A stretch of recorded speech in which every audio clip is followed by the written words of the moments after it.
I will stay with Australia Day because this is the day when I stop and give thanks for having won the lottery of life. Because to live here in this magnificent, wide, brown land is to live in the greatest country on earth. Unlike the Americans who have Thanksgiving Day each year to focus their nation on gratitude, we don't have anything similar here. And that's what today has come for me. Part celebration, sure, but also the day when I stop and count my blessings. Australia Day is the day where I give thanks to the generations of men and women who have come before me, Indigenous, convict, settler and migrant, who have built this country and defended it. And I say to myself, I hope I am worthy of their sacrifice and hard work. And I say to those who spent today out protesting, you might think you're big in numbers, but you're not.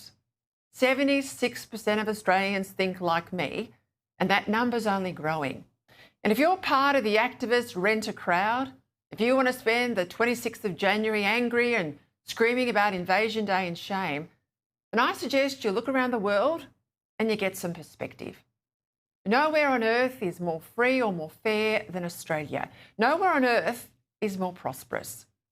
Like every individual, of course our country's not perfect. No country is. There's plenty too that we can improve, sure. But today's the day we focus on what makes us the envy of the world and promise ourselves to do more to protect what we love.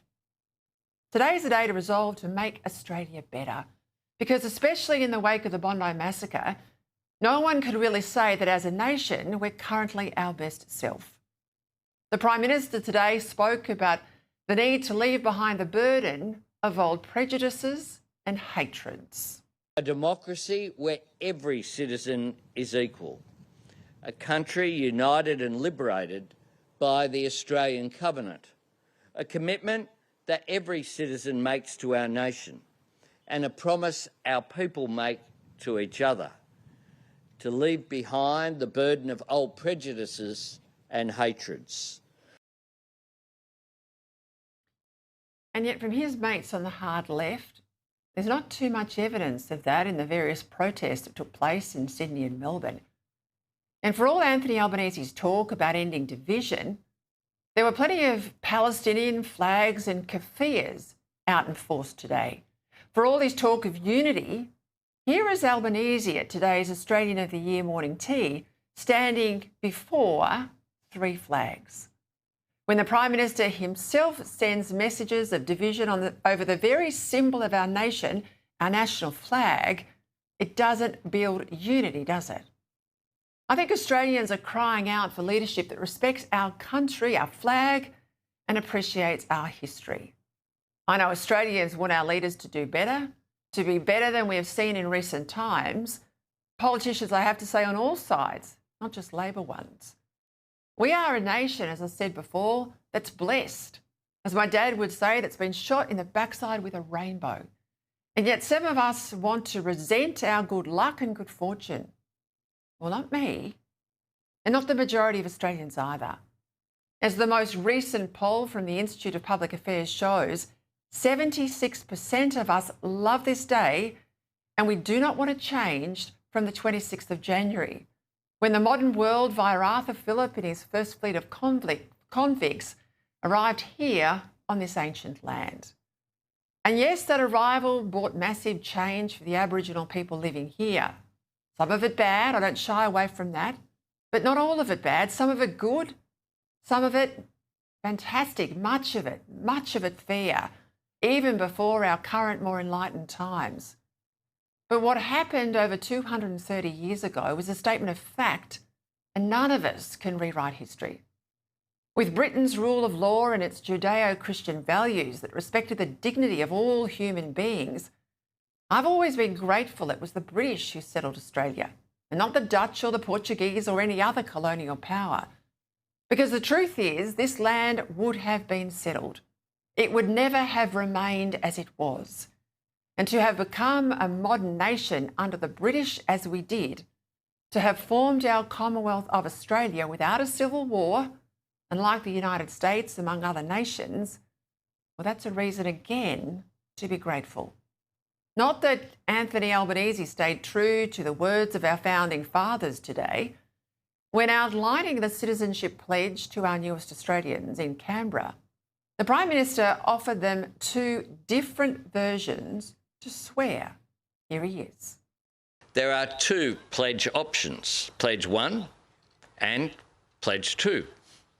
Pledge 1 has the words "under God" in the first line, whereas Pledge 2 does not. The words "under God" are optional. I will read the pledge with the words "under God." You do not need to repeat these words if you do not wish to do so. And yet the words of our Australian Constitution open with this. It says, whereas the people of New South Wales, Victoria, South Australia, Queensland and Tasmania, humbly relying on the blessing of Almighty God, have agreed to unite in one indissoluble federal commonwealth.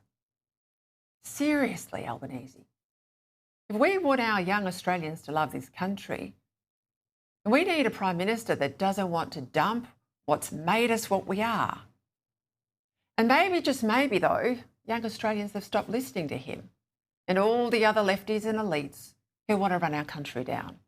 Because as well as 76% of us saying that we support Australia Day, there's a new Resolve poll also out that shows 9 out of 10 18 to 24-year-olds are proud to be Australian. And 83% of them say they're proud of our history, as they should be. When I think about the hard life my ancestors experienced, arriving in 1854 into early Victoria as settlers, a state I think that was only about 3 years old back then, I'm incredibly proud of their resilience and their grit in building a life in the unforgiving Mallee country northwest of Melbourne.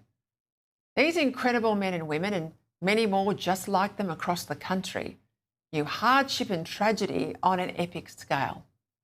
And yet they dug in and they succeeded. And this is why I refuse to allow their contribution to this country to be diminished by those who want to demonise our colonial past. There is no international issue. The international issue right now is Australia being against First Nations people. Let's not get it wrong. What it means to me today is to stand here for my people, for our sovereignty, for our people that have been fallen, for every single death in custody, for every stolen child right now, for every 10-year-old that's sitting in remand behind bars. It's a rant. That is a rant. But I much prefer this message from a proud Indigenous Australian, Lance Walk-On, today. Me, as an Indigenous man, I celebrate Australia Day. Sure, there are some things in the past that were quite shameful, but I celebrate Australia Day, not because of those things that we did, but those things that we are and those things that we're becoming. So happy Australia Day and have a great day. How good was that?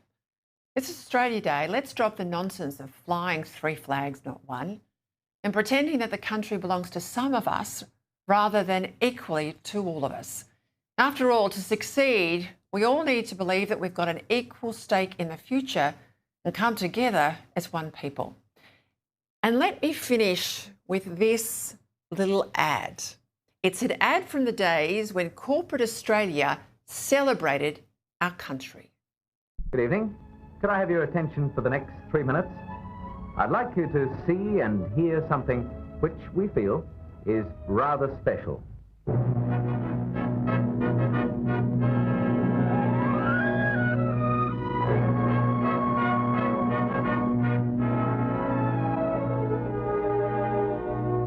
Here in this God-given land of ours, Australia, this proud possession, our own piece of earth, that was built by our fathers who pioneered our heritage. Here in Australia, the land of our birth. God bless Australia, God bless Australia, all of the Anzacs, the strong and the free. It's the home and the home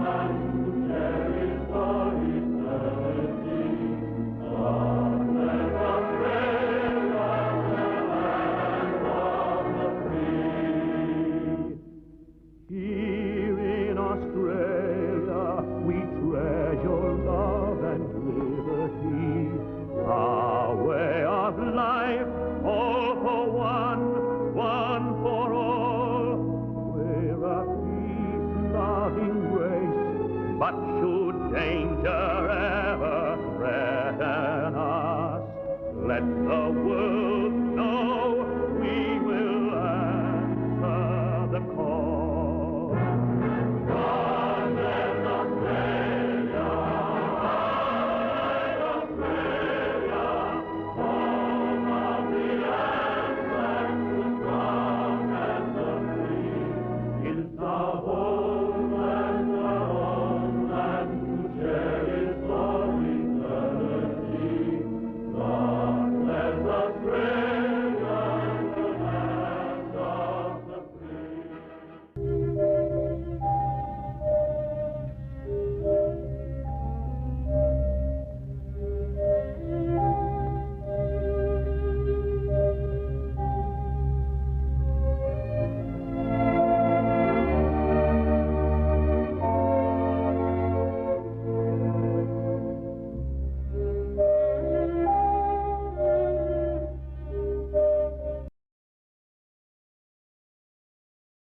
I know it's old, but it always makes me emotional. And I just hope, watching that, I just hope we are still that country.